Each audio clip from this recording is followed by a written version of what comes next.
Hello friends, welcome. आप सभी का हमारे यूट्यूब चैनल पर स्वागत है। और आज जो हमारा टॉपिक है वह है सीबीआई को लेकर। आइए जानते हैं कि क्या है सीबीआई और क्यों आखिर अपने देश में, अपने भारत देश में इसको सर्वश्रेष्ठ एडमिनिस्ट्रेशन के रूप में माना जाता है और इसको एडमिनिस्ट्रेशन के रूप में सबसे ऊपर दर्जा क्यों दिया गया है। तो आइए जानने की कोशिश करते हैं कि आखिर क्या है सीबीआई। सीबीआई यानी सेंट्रल ब्यूरो ऑफ इन्वेस्टिगेशन। तो इसके जो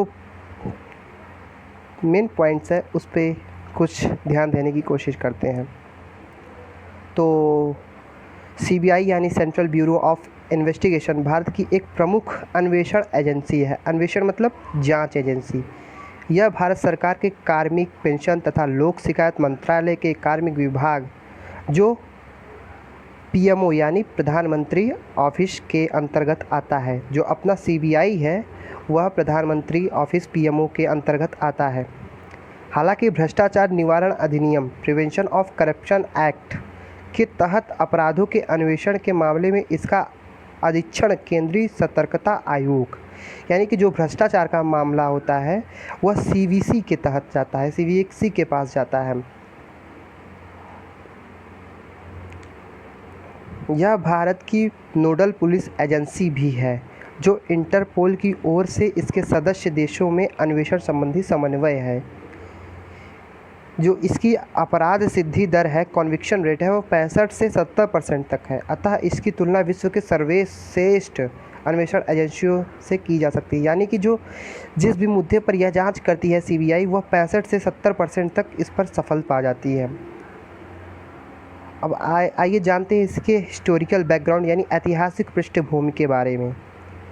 आखिर क्यों सीबीआई लाई गई, तो आइए जानने की कोशिश करते हैं कि जब द्वितीय विश्व युद्ध हुआ तो उसके दौरान 1941 में ब्रिटिश भारत के युद्ध विभाग यानी डिपार्टमेंट ऑफ वॉर में एक विशेष पुलिस स्थापना एसपीई स्पेशल पुलिस इस्टेब्लिशमेंट का गठन किया गया था ताकि युद्ध से संबंधित खरीद मामलों में रिश्वत और भ्रष्टाचार के आरोपों की जांच की जा सके।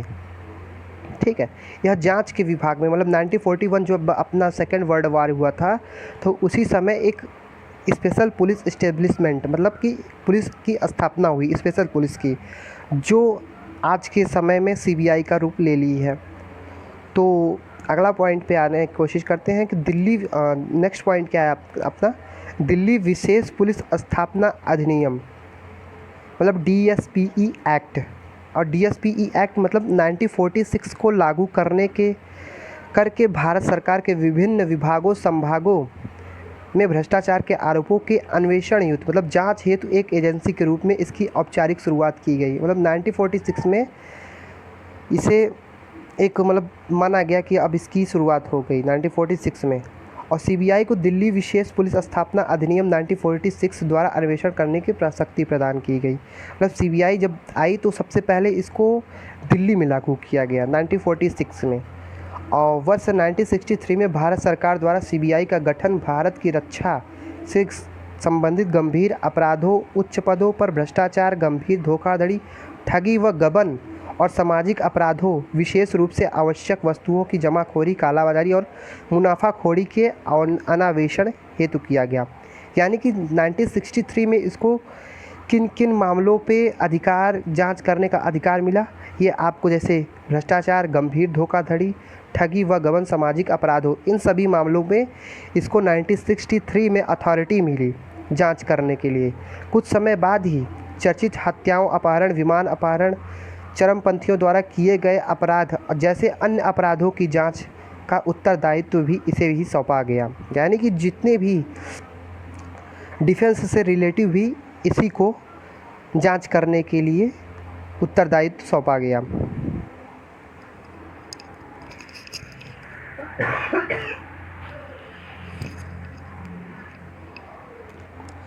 अब सीबीआई द्वारा अन्वेषण योग्य मामले मतलब जो सीबीआई के अंतर्गत जितने जो जांच के एजेंसियां आती हैं, किस पे सीबीआई जांच कर सकती है। तो जैसे कि भ्रष्टाचार निरोधक अपराध इस पर कर सकती है, आर्थिक अपराध इस पर कर सकती है, विशेष अपराध इस पर भी कर सकती है। अब आइए जानते हैं विशेष अपराध में क्या क्या आते हैं।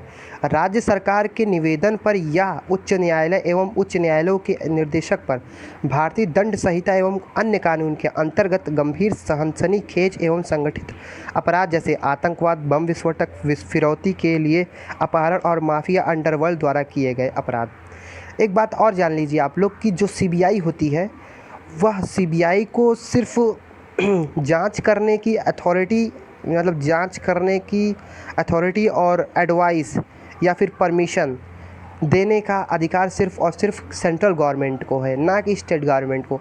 स्टेट गवर्नमेंट उनसे रिक्वेस्ट कर सकती है कि आप कृपया इस पर हस्तक्षेप करें, इस पर जांच करें।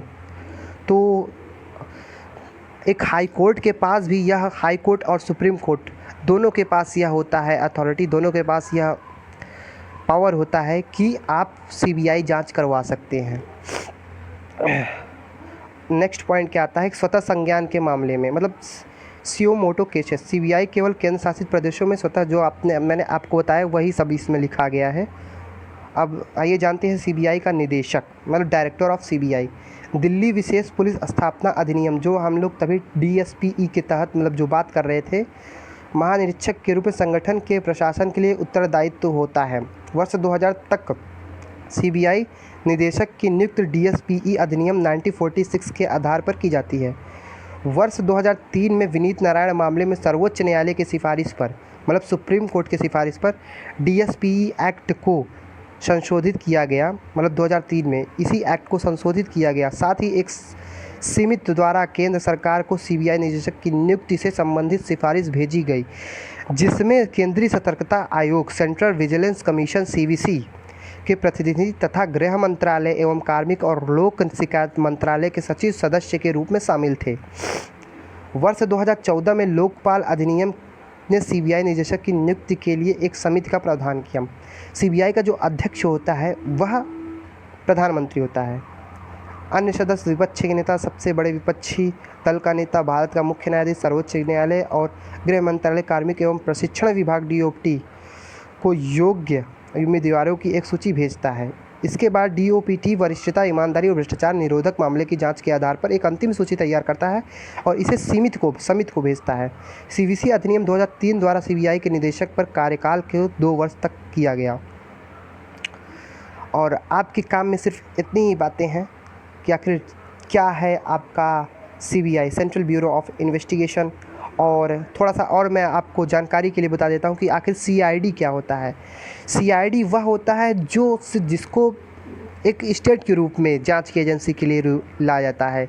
स्टेट के स्तर पर सीआईडी काम करती है, यानी कि स्टेट गवर्नमेंट के पास वह अथॉरिटी रहती है कि वह सीआईडी को कहे कि आप इस मुद्दे पर, इस मामले पर जांच कीजिए, तो सीआईडी उस पर जांच करती है। और जो आपका सीबीआई होता है वह आपके केंद्रीय स्तर पर आता है, वह सिर्फ सेंट्रल गवर्नमेंट के पास अथॉरिटी होती है कि वह उसको जांच के लिए परमिशन दे।